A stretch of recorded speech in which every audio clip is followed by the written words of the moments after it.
Hello and welcome to coverage of the TCGPlayer Max Point Invitational. I'm Marshall Sutcliffe in the booth with Craig Wesco, and we are just underway in round 11? Is this 10? I think this is round 10 Yeah, of we've 12. played 2 rounds today. Yeah, we've already played 2, right? We did 7 yesterday. Correct. Yeah, okay. And we're underway here. Owen Turtenwald on the left-hand side of your screen versus Paulo Vitor Damarosa. This is quite a lineup here at the TCGPlayer Invitational. A lot of the players had stayed over from the big Grand Prix that was here in Vegas the previous weekend. And both of these players find themselves at 7-2, Craig, though I will say that Paulo has not started off this day the way he wanted. He came in overnight at 7-0, and now he's 7-2, so he's actually 0 for 2 on the day. Yeah, but he's definitely the type of player that every single round he's probably the favorite to win. This is maybe the only player in the room who I wouldn't say he's a favorite against, and that's just because Owen is number 2 ranked player in the world right now. I think he's number 4, too. Yeah, he was number 1 for almost a whole year. Yeah, he was. He was number 1 forever, and I don't think Paulo anybody would has argue. more Pro Tour top 8s in this tournament than anyone else, so he's definitely established that he can play the game, as has Owen. Yeah, there are very few rooms in which Paulo does not have the most Pro Tour top 8s. Yes. He's got Kai 9. and John, that's about it. Yeah. So yeah, Owen's playing the Abzan Megamorph deck. So the Satyr Wayfinder, what can it do? It can fill up the graveyard with Deathmist Raptors. Then he can bring it back with Morph Den Protector.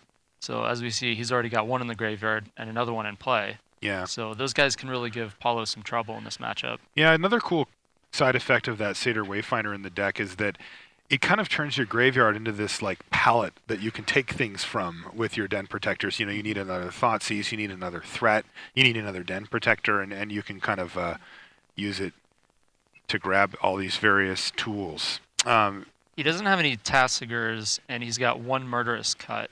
So he's not looking to delve his graveyard away. He's mostly just using it to find Deathmist Raptors. And he also wants to get all the way up to 6 mana for his 3 copies of Elspeth. Okay. Yeah, so it keeps those land drops flowing. So he is on the beatdown path here, though. Deathmist Raptor and Satyr Wayfinder get into the red zone, dropping Paulo down to 15. And on end step, another side effect of the Satyr Wayfinder here is that sometimes it eats a Foul Tongue Invocation, and especially considering that Paulo doesn't reveal a dragon here either, so it's really just a minimal effect on the board here. Now, Owen's going to take this opportunity to resolve an Abzan Charm while Paulo's tapped out. Yeah, and that's basically what you want to do from Owen's side with Abzan Charm, because there's not a lot of creature targets for it to kill. So really you just want to draw 2 cards with it, because he's got so many other removal spells that he can target, you know, Ojutai if it attacks, things like that. Yeah, it's been one of the most impressive things about the type of build that Owen is playing, these Abzan mid-range decks, is that they can just straight up go toe-for-toe with an Esper deck like this as far as just raw card advantage goes. Yeah, We're not used to that from these, you know, mid-range green creatures aren't really known, you know, for being able to just straight up outdraw the blue deck, but this one certainly can. Yeah, well, the Deathmist Raptor, it's almost like Vengevine, where it just keeps coming back. And Den Protector not only gets back the Deathmist Raptor, but it also gets back a key spell. So if he can resolve a Den Protector, that is usually a huge difference maker. It's more card advantage than a dig through time. Presents a nice threat as well that must be dealt with if you're sitting in Paulo Vitor's seat as well. So in the meantime, though, Owen Turtenwald has attacked with his Deathmist Raptor, dropping Paulo down to 12, and has followed up with the Courser of Crufix. And it's another Foul Tongue Invocation. Still no dragon in hand here for Paulo, though, and Deathmist Raptor seems to be the easy choice for Owen. Well, it looked like he did it in response to the Courser, just so Owen doesn't have a decision to make. But he was probably going to sacrifice the Raptor anyway, but why give him a decision when you don't have to? That's Paulo's choice. All right, I see that there's an Ugin in hand for Paulo, but he's a long way off from being able to cast that. And his life total at 12, he's getting close to being stable here. And Hostilities on the top of the deck for Owen looks like a blank. Yeah, not super important in this matchup.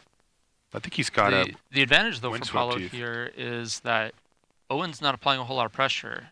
Paulo's at 12 life, and Owen just has a Courser of Crufix. So unless he can get those Deathmist Raptors back from the graveyard, or cast maybe an Elspeth Resolve, something like that, Paulo's going to have enough time to cast Dig Through Time into Ugin. All right, so let's see what Owen's going to start off with. A second copy of Courser of Crufix, and Paulo says, sure, that resolves. You did it. Yeah, it looks like he has a Den Protector in hand, right? So he's trying to bait a counter out of Paulo's hand before he goes in on the Den Protector. Yes, and you see Paulo decides to use his Silumgar Scorn while he can use it as we call it a Force Spike effect, right? Only making him pay one more because Owen on end step had tapped out for that Obzon Charm. Yeah, and there's another Den Protector too, so looks like we're probably going to see Owen fire off the first Den Protector, and it'll likely get countered, and then he'll fire off the second one, probably when he gets to 7 mana, so that he can flip it up and have it not die to like a Hero's Downfall. So he's at, is he at 7 mana? No, yeah, he's at 7. He needs to be at 8 mana. So 1 more mana, and he'll probably cast both Den Protectors.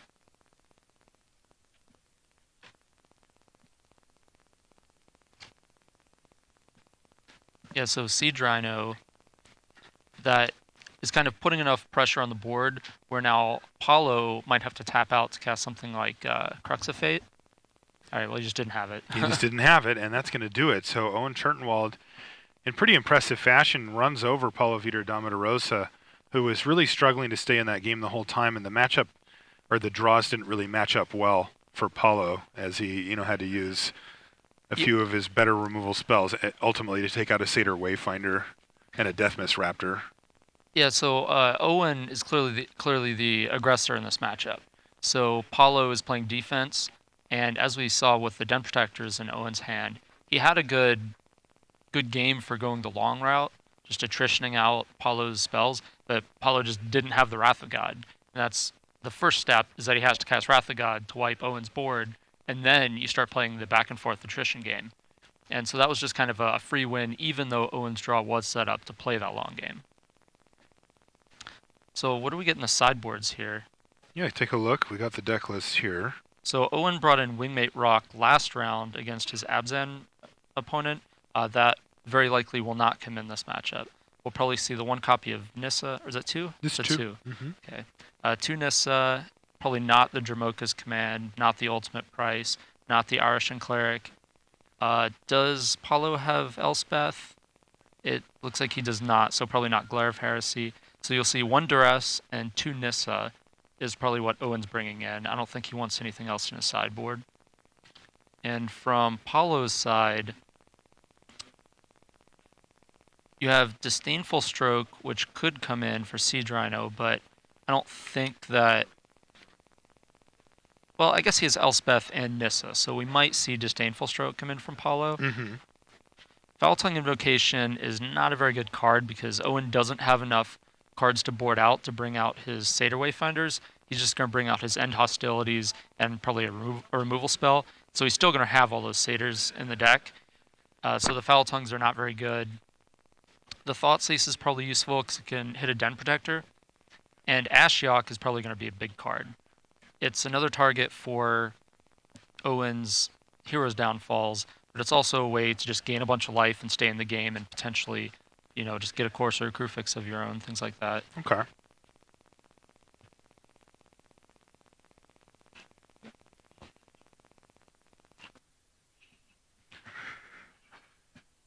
All right, well, let's not forget about the TCGPlayer State Championships. They're in Standard, and they are on October 17th and 18th in your state.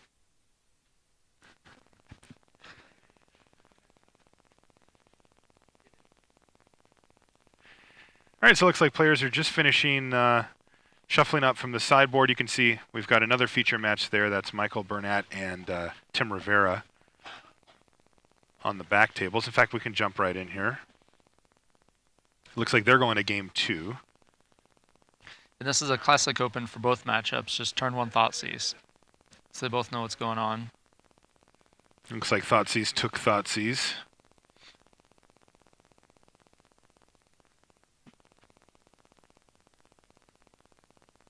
So it looks like Michael is playing Mardu Dragons. Is that what you're seeing here, Craig? Yeah. Which is a pretty well-positioned deck for this tournament, too. And all right, let's jump back over to the main game here, as we should just be underway here. And it's a land to kick things off for Paulo, and Sandstep Citadel there for Owen Turtenwald. Probably the best turn 1 land he can have. Yeah, as long as the rest of his hand is set up. And looks like he has a duress that he boarded in, so we were correct about that. The 1 duress. And he's going to start it off with a Thoughtseize, so he has a nice little opener here, and he's going to see Hero's Downfall, Ojutai, Bioblight, Dissolve, and a Silumgar Scorn. Notably here, only one other land. Yeah, and for Paulo. He can't cast either of his counterspells, right? Because he only has the single blue off of the Delta. That's right. And we're not going to see him sacrifice that right away because he doesn't want to take an island out of his deck. He'd rather draw the island and then fetch a different one. So we're probably going to see that Delta sit and play for a while too. He wants double black though too, so he also doesn't know what he wants off the Delta. Right, you can use Bioblight early. All right, so it's going to be Hero's Downfall that that Owen Turtenwald ends up taking away. Yeah, which means now he knows that he can get a threat underneath all that counter magic unless Paulo hits an untapped blue source right away, and all he has is a Bioblight. So if he can resolve a threat that doesn't, well, right on time. But the reasoning for taking the Downfall is so that he can resolve like a Siege Rhino before Paulo has the counterspell mana up. Then he just has Bioblight and can't deal with it. You know, interesting here, he actually did bring in that Wingmate Rock. Yeah, he probably just figured he had too many removal spells that weren't doing much. So he wanted just more an extra threats? Threat. Yeah, okay. Yeah, it's probably his worst threat in this matchup, but it's still slightly better than like a Murderous Cut. Okay. All right, well, he finds a temple off of his Satyr Wayfinder, decides to keep that card on top, passes the turn back. So not a lot of pressure here from Owen in the early stages, but he has, you know, hit his hand up a little bit, making sure he's hitting his land drops, and there's an Urborg as well for Paulo. So nice lands for Paulo here. He's got the double black we talked about. He's got the double blue. Yep. So those are some good draw steps for Paulo, that's for sure. But he's certainly not out of the woods.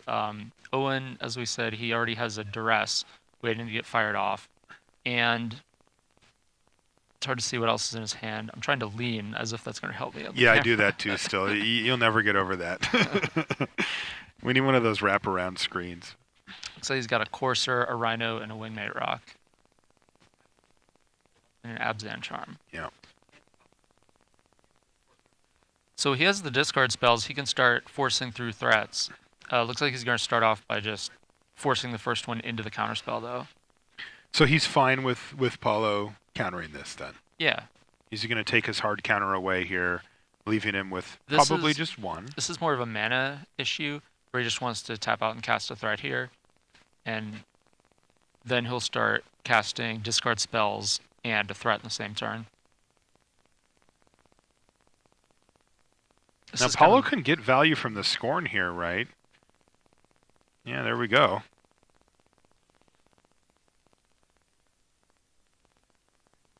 And Owen already knows that he has a dragon in his hand. He's got the Ojutai in his hand anyway. So it doesn't really matter. It's going to get value no matter what. Right. Unless he Thoughtseizes the dragon out of his hand and then starts playing around Force Spike, which was another line he could have taken. Okay.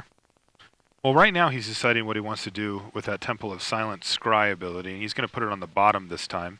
Pass the turn back, and here we go. Dragon Lord Ojutai. This is one of the signature plays for this deck, and you can see that even though it plays like a highly controlling deck, look at the board. I mean, he's kept Owen off of any type of threats, and he's got Dragon Lord Ojutai now. Okay, so now he's probably going to take, well, he's definitely going to take the Dissolve here. And then if the Ojutai attacks, he has the removal spell for it because he's got the Abzan Charm.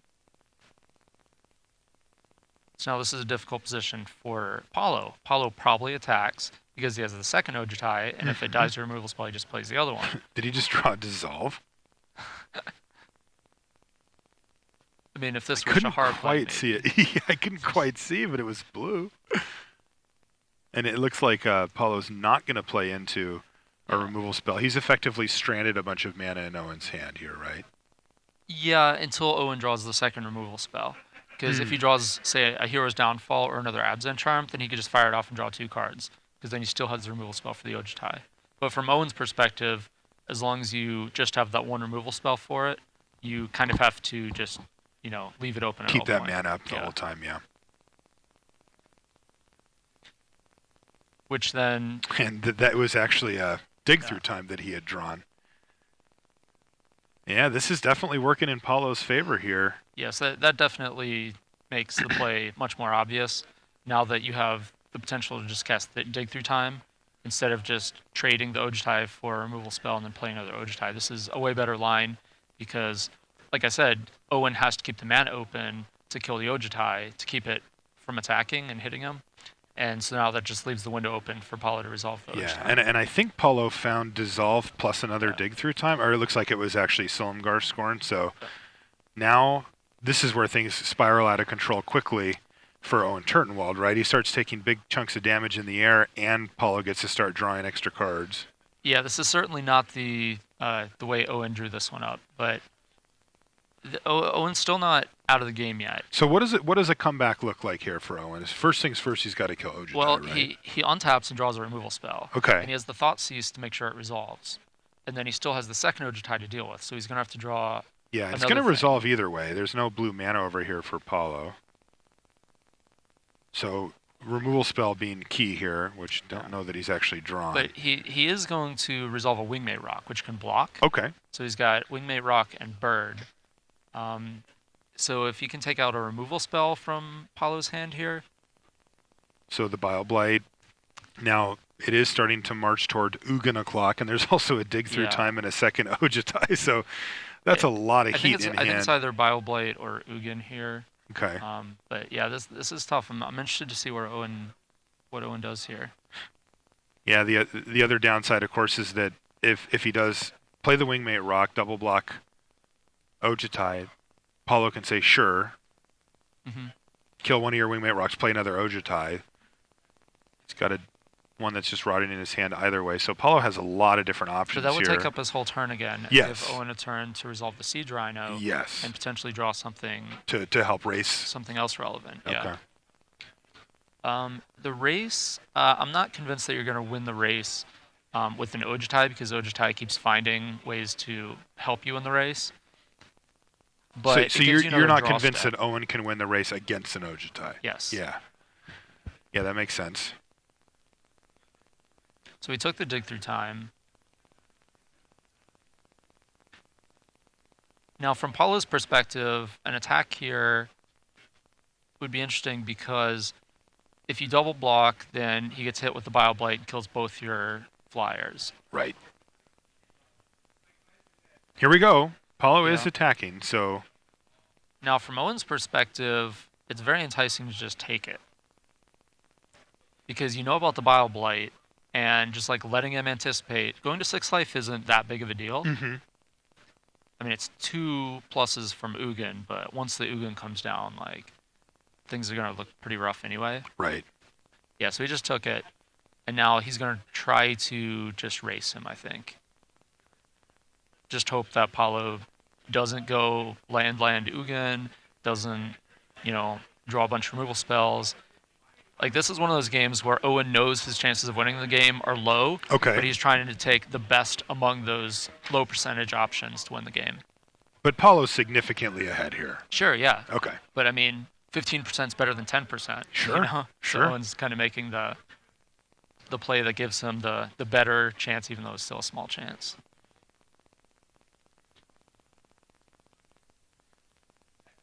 Well, Paulo found a Silumgar Scorn with the Ojutai trigger. Yeah, which is just kind of what you hope doesn't happen. You hope he just finds 3 lands and then doesn't really get anywhere. He's got a Siege Rhino, so the Siege Rhino is going to help him in the race if that can resolve. Looks like he drew an Absent Charm.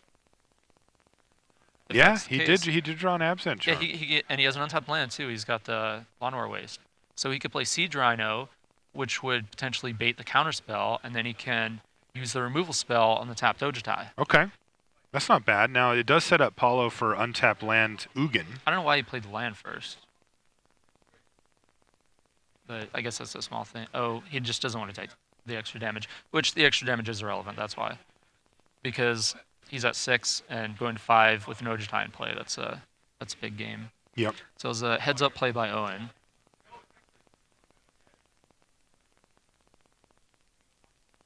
Now, this is a difficult decision for Paulo, too.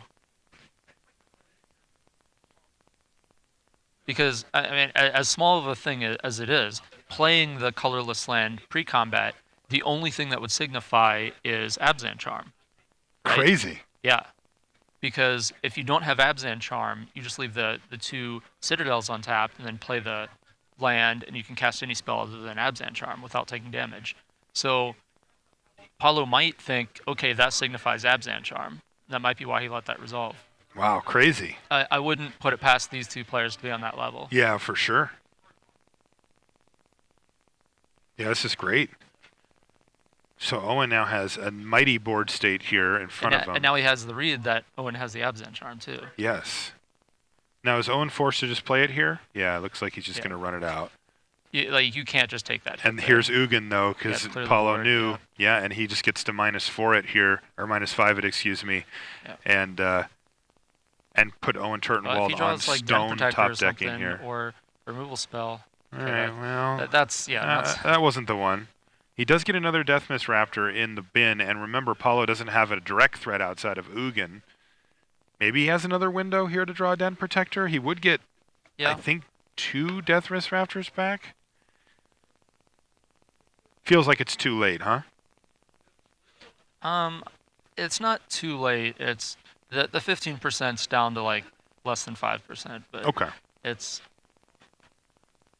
if he doesn't draw something, the game's just over this turn though. He has to draw something real big. Like even a Hero's Downfall for the Ugin, then the Ojtai is gonna hit him. He could Elspeth minus. That would be a good one. He's found a 5-mana spell. Well, it's just a Wingmate Rock, though. Yeah.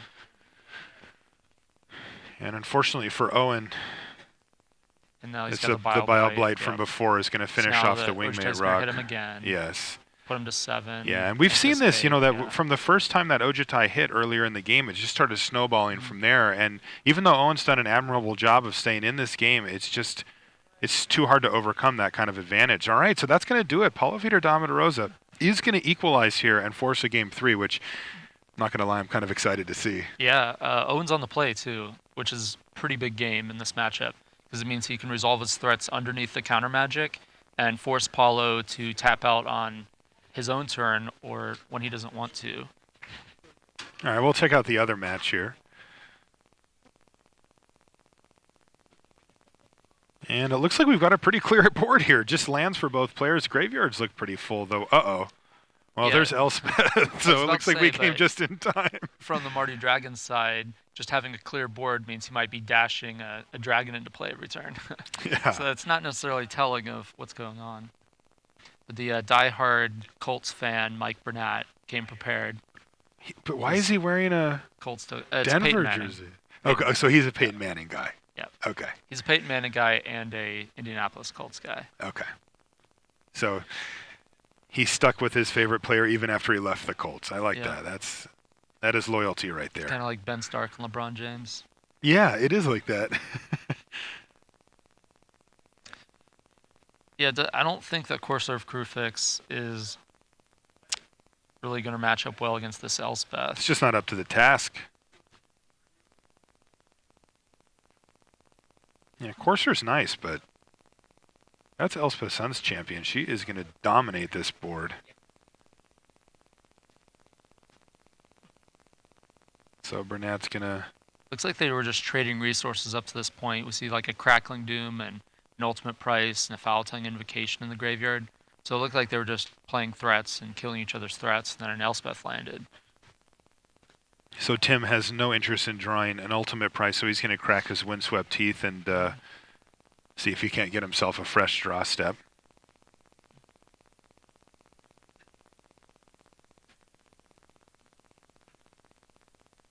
Looks like he's got some dragons and a Den Protector. Den Protector is good against Elspeth. Wow, talk about dragons. That was Dragon Lord Dromica off the top, and there's an Artarka sitting there still. Yeah. He's 1 mana short from playing the Dromica, I think he's going to get the fetch land here. Yeah, I think you're right. Now, is Dragon Lord Dromica enough of an incentive for Mike to minus Elspeth to get rid of it? Well, he's going to go up to 7 on his turn, and then next turn he can play the Dragon Lord, and that's where he can ultimate it with 9 tokens in play. Which should be good enough anyway. I don't know what the life totals are, but based on the spells that were cast, it looks like it's 2118. 2118, yeah. So he'd be able to attack for 27 with 9 flyers. And there's 5 lifelink on the other side, so one of them doesn't get through, so he's attacking for 24. His opponent said virtual. Well, they've actually got the life totals. I'm just looking at the life pads, and Mike has it at 2018, but Tim has it at 2118 because of the courser on that last land. Okay. Yeah, we're just picking them off here in the booth, Craig. So, we're on fire today, buddy. 21. Wow. Look at his hand. Goes up to 26 and takes 24. So, yeah, he'd go down to so 2 life. He might actually have to do that. Yeah. Now, he would kill him on the next attack, though. Yeah. Assuming that his tokens were still around. But check this out. Double Dromica, double Dragonlord Silumgar. He's got 2 pair here. Yeah, and he has a blue and a black, so he can cast the Silumgar to take the Elspeth, right? Can you take Elspeth? Yeah. Yeah, and if it's on 7, he could ultimate it that same turn. Yeah, well, this is valuable information here for Mike. It's like, I might have to audible to plan B. Oh, Tim was so close to just being able to grab Elspeth ultimate. Oh, that would have been sweet. It's like Mike has to get up and go to the bathroom after seeing that hand. Yeah, he might be throwing up or something. He can only take one of the Silumgars here. It's like the Indianapolis Colts called a timeout. So what actually happens here, though? He can only take one of the dragons here, and we see that he's got the mana available. Let's just hold on to this one for a second there, producer Josh. Well, actually, let's jump over because he's gone for the moment. We'll keep an eye on this. I am curious what happens here. The Dromokas are less of an issue, I think, than the Silumgars. Right, I'm saying he can only take one Silumgar, though. It's going to come down, and it's going to take Elspeth. Now, he cannot activate Elspeth. Yeah. He could even minus it to make it a little worse. But that's pretty crazy. Elspeth is actually a liability for Mike there. All right, well, let's get underway here on our main match. Owen Turtenwald versus Paulo Vitor Damarosa. They're tied up 1 game apiece, both sitting at 7-2, looking to make the top 8 here. We're in the 10th round of action. There's 2 rounds after this. Did you have a sense, Craig, for what record you'd need to make the top 8 in the event? There was about 95 players started, 64 overnight. Somewhere around 3 losses. So give or take. Yeah. I think that's about where it's going to be. Okay. 3 losses. Yeah, and so... But there's going to be a lot of stuff going on in the last few rounds, because since this is a straight standard tournament and so few players given the number of Swiss rounds there are, there's going to be a lot of people at the top tables who've already played each other, so we're going to see a lot of pair downs in the last round. Right, so that's going to really shake things up for the last round. Okay, well, we'll be keeping an eye on that as we go forward, but neither player wants to take a loss here. It could put them on the ropes for, being outside of the top 8 here. So Owen, though, is firing off a Thoughtseize here on the second turn. It's Ojutai, 2 downfalls, Thoughtseize, and a couple of tapped lands. Mm-hmm. If Owen can resolve some threats pretty quick, Paulo does not have double black yet, so he has to play the tapped land to find a black land, and if it's a tapped black land, that'll give Owen multiple turns to attack with whatever creature he has. And it looks like he has a Deathmist Raptor. He's going to take Ojutai. Now, Paulo does get to play a Thoughtseize here. He draws, I believe, a Tassiger there, unless it was a Murderous Cut. It looks like Owen mulliganed. Yeah. Because he's only got 3 cards in hand. So his hands are Thoughtseize, Deathmist Raptor? Yeah, and Forest. And a Forest. Now, this kind of poses an interesting question here for Paulo, right? Because the Deathmist Raptor is the only threat, but it's not great to put that in your opponent's graveyard. Well, the Thoughtseize protects his Ojutai. Or, I mean, by taking Owen's Thoughtseize, he gets to keep his Ojutai active. So now... Oh, did he draw another Ojutai? A Deathmist Raptor. Because Owen took Ojutai with the Thoughtseize. Oh, right, right. Okay. And I think... Couldn't quite see what Paulo... I think Paulo drew a Tassiger, maybe. If he's got that in, that's what it was. Yeah, he drew a Tassiger. Okay. Now, Owen kind of masking that's a Deathmist Raptor, but we... Also just gives him some place to put his mana next turn if he hits that 5th land drop. Makes a bigger threat. Mm-hmm. Kind of a cool play. And that was a Wingmate Rock off the top for Owen, and I think his other card is a Plains here. So he can just attack with his Wayfinder if he wants to get Wingmate Rock up. Paulo is not blocking this Morph here because he knows that it's a Deathmist Raptor. So now that just clears the way for the Wingmate Rock. Sweet so that play was a by very Owen. Good draw step by Owen. Yeah, it was. So now the threats are flowing here, but we will note that Paulo has found the other source of black mana that you referenced earlier. Yeah. So he has 2 copies of Hero's Downfall in his hand Owen that has are 2 copies of Large Flying White Bird too. and Paulo can only kill 1 per turn. So this is nice. He's at 15. So, and as we said, the 5 mana to morph up the Deathmist Raptor represents a 4/4 Death Touch. So that's a lot of damage, and it's something that'll trade with the Tasigur. So Paulo has a decision: does he want to block the morph, or does he want to take it? And he might not be in a position where he can afford to take that damage, because that'll be 8 damage to more than that. Because if he kills the Wingmate Rock, and then he takes the 7, I guess, from the bird token and the morph, you go to 8 life. It's certainly shaping up to be a close game. Yeah, this one's a lot more haymakers being thrown than the last one too. And Owen's just going to send in with the rocks in the sky and the morph on the ground. Now Paulo has a decision: does he want to block? He definitely wants to kill. Well, he didn't kill a Wingmate Rock. He's going to activate Tasigur here. And that's going to get him a Silumgar Scorn. No. Huh.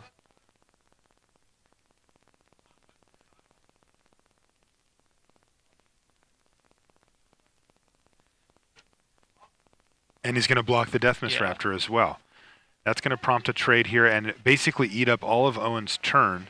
So but Owen had a productive turn. He got in for 6 damage that turn. Yeah, so Paulo's thinking there is, I'm going to make the trade, and then instead of killing Wingmate Rock, I'm going to basically sacrifice this 3 points of life from the attack in order to get a card back from my graveyard. Okay. So he basically paid 3 life to regrow a card.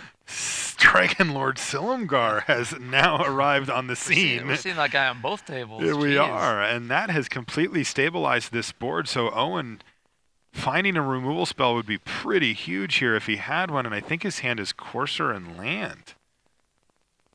Wow. Well, Courser can get him closer to a removal spell. Or a Nissa. Now, how does Nissa look here? Well, Paulo's at 9, so in that sense, Nissa looks good. But did he give him back his Silumgar Scorn with the Tasigur activation? Yeah, he did. So that's not ideal. So the first thing to come along is going to get countered. Yeah, which it looks like that first thing's going to be Nissa. Yeah, that's brutal. Yeah, things are looking pretty good for Paulo here. Huge play with Dragon Lord Silumgar, just completely stabilizing the board out of nowhere, and in fact giving him the edge as far as attacks goes if he wants to start doing that. Get in there with the rock, that would gain him a life too. Would bounce off of the other one. Is he going to have to kill that bird token at some point anyway? Like, is one of the heroes' downfalls going to find that bird either way? At some point, Paulo's kind of in a position where he can kind of the rich get richer, where he knows that he's in good shape with the counterspell. The old TRGR? There's the Den Protector. So this is basically what has to happen for Owen.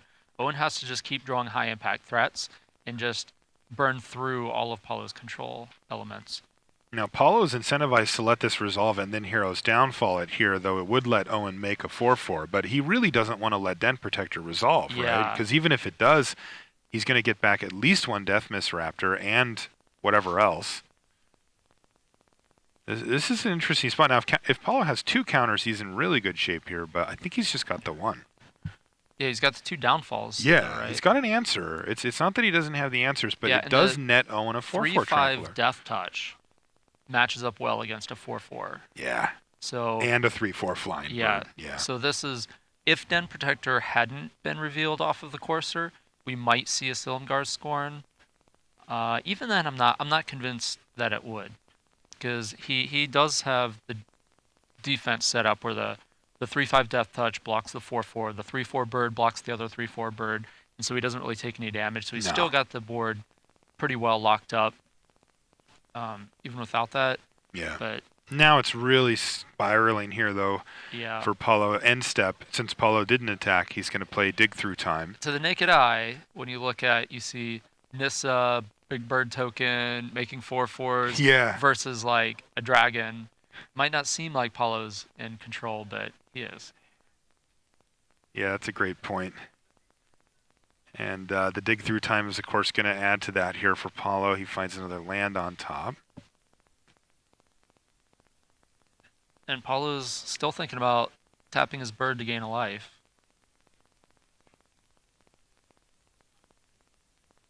Yeah, he said attack you. Does he have a Bile Blight?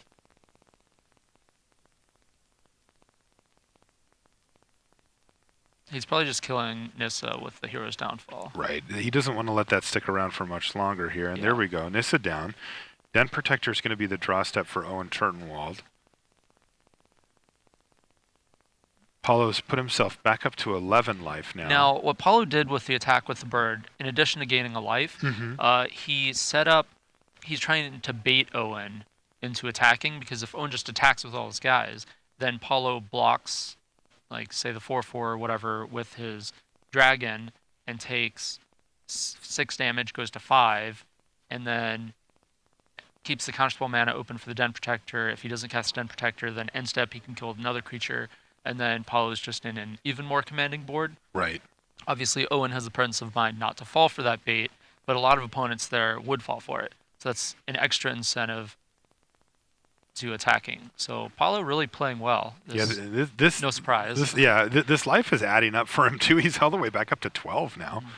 A lot of people wouldn't identify that they're in a position to gain that point of life, though. Oh, absolutely.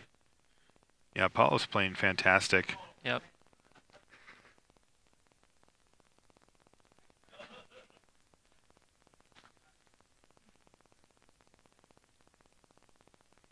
Looks like he has Crux of Fate, which it will kill the Wingmate Rock, but it'll also kill everything on Owen's side. The reason he's not Cruxing, though, A, he doesn't need to, and B, he just wants to cast his Dig Through Time and basically gain more of an advantage. The Crux of Fate could become a thing on down the road if somehow this game gets out of hand, but right now it just favors, the board state favors him, so he has no incentive to play it. I'm not sure what Paulo has in mind for actually closing the game out, but at this point I think it's kind of just elementary what he decides. Yeah, Owen's had some nice draws. He drew Den Protector, Nissa, and now Abzan Charm's going to come off the top. Not bad, but he just can't keep up with the kind of advantage that Paulo's gaining here from Dig Through Time. So now it looks like we might be seeing a Crux here. This is going to name non-dragons, leaving Paulo with just the Silumgar. Yep. Tim Rivera did win our back table match, by the way. Okay. The one with the Elspeth. Yeah. Yeah, he won that. It probably involved taking the Elspeth. I think that was the only thing that was going to happen, and also why his opponent decided to leave the table upon seeing 2 Silumgar, Dragonlord Silumgars. All right, well, Maybe Paulo's got his Dragonlord here. Footballs or something. The Indianapolis Colts lost jeez. over one in board position. Oh, wow. I'm glad he can't hear you.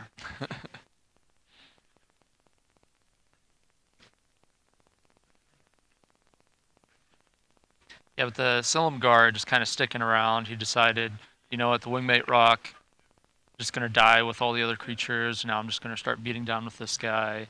And he still has that counterspell mana open for the Den Protector. And Owen's not going to fire off the Den Protector until he has another threat. Looks like he found an Elspeth.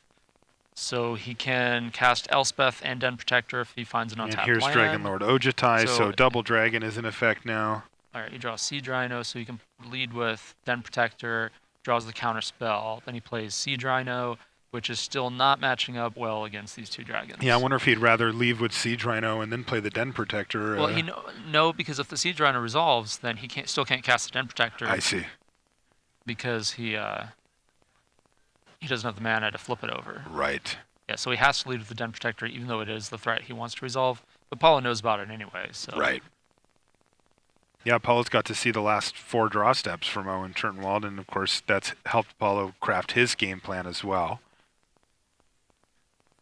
Yeah, at this point, Paulo's kind of like, well, do I even have to counter this Den Protector? Looks like he will, in fact. No, all right, well, he Siege gets his Siege Rhino out of the deal. And this is just kind of like, all right, I'll go up to where now it takes you 3 hits instead of 2 hits from your creatures to kill me. But Paulo's at a healthy enough life total where he can just ignore the Rhino for the most part. Yeah. And even if he doesn't want to ignore it, he can just leave. To anticipate every turn though off the Ojutai though. Yeah, he can also just leave Dragonlord Silumgar back, which again matches up quite nicely against the Siege Rhino. Yeah, and it looks like he found a Tasker. He had to use all of his graveyard though. Yes. To take through time. So the Tasker will be expensive if he goes that route. Yeah, I think he's just taking more control elements. Yeah, here's 8. Yeah. Owen's still in position to top 8 this tournament, though. There's 2 rounds left. So if he wins both, he's been on a tear. He started the tournament off 0-2 and won 7 in a row. Oh, really? Yeah. I didn't know that. Wow. Paulo, kind of the opposite, 7-0, lost his last 2. But I would not be surprised at all to see both these players in the top 8. And he did keep the Murderous Cut in. So he brought in the Wingmate Rock. He must have taken out a different removal spell, Ultimate Price. Yeah, he probably took out Bioblight, Ultimate Price to end hostilities, and brought in Duress, Tunissa, 1 Wingmate Rock. He might have brought in both. Probably took out, I don't know, something else, some other removal spell. I was thinking Murderous Cut would come out, but. All right, well, there is Elspeth Sun's champion. Minus it to kill the Ojutai. Yeah. And he Bioblights in response. Paulo is going to Bioblight his own Ojutai to save it on point from death. That is pretty sweet. And this still keeps a 2-turn clock live. Yep. Attacks Owen with Ojutai, so he gets the trigger, kills the Elspeth. Man, just Bioblight straight up for Elspeth. That's insane. That's a trade that Owen did not want to see happen. Yeah, this is just crazy now. Yeah. All right, well, one more draw step here for Owen Turnwald, and then I think we're going to see Paulo Vitor Damarosa, our winner. Yeah, really the nice thing, not to be overlooked there, Paulo immediately Bioblighted his guy, so he had thought about that play happening. Yeah, he knew. Yeah, and he was like setting that up. Okay, if he Elspeth minuses, I'm going to